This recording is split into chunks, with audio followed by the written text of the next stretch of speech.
My own guess is that given the almost complete breakdown of the debt money system, which is what we're used to, we think that it is completely reasonable and normal for money to be created by totally incompetent commercial banks lending to idiots. But it is completely unreasonable for money to be created in rather smaller quantities incrementally by central banks operating at the instructions of governments.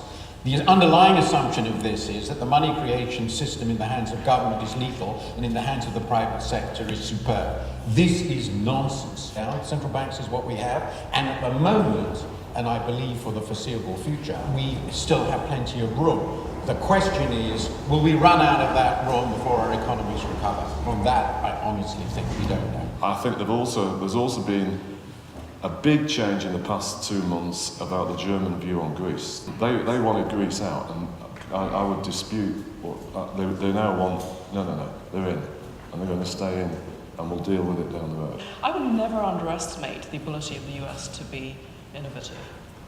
I think it's absolutely clear to me that it will remain the frontier economy.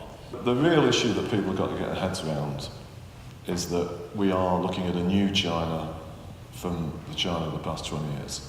We are assuming that China will grow 7% this decade.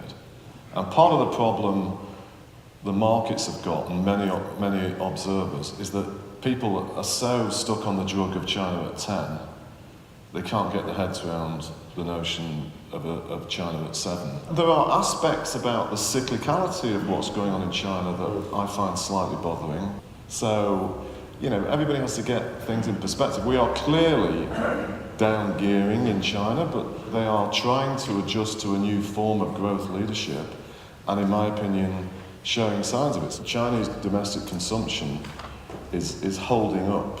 It's not accelerating, unfortunately, but it's holding up as Chinese industrial production slows.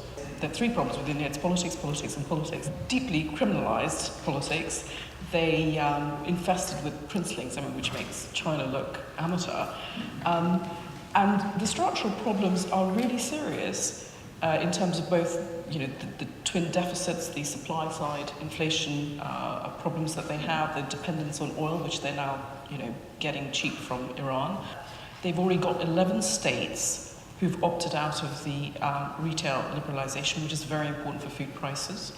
And they've got riots on the street on the diesel subsidy. If leadership is prepared to stand up and just work through it, this is possible to do. And if you look at the individual states, some of them are able to do that. Yeah. So it's all there for the taking, but it's just entirely unpredictable.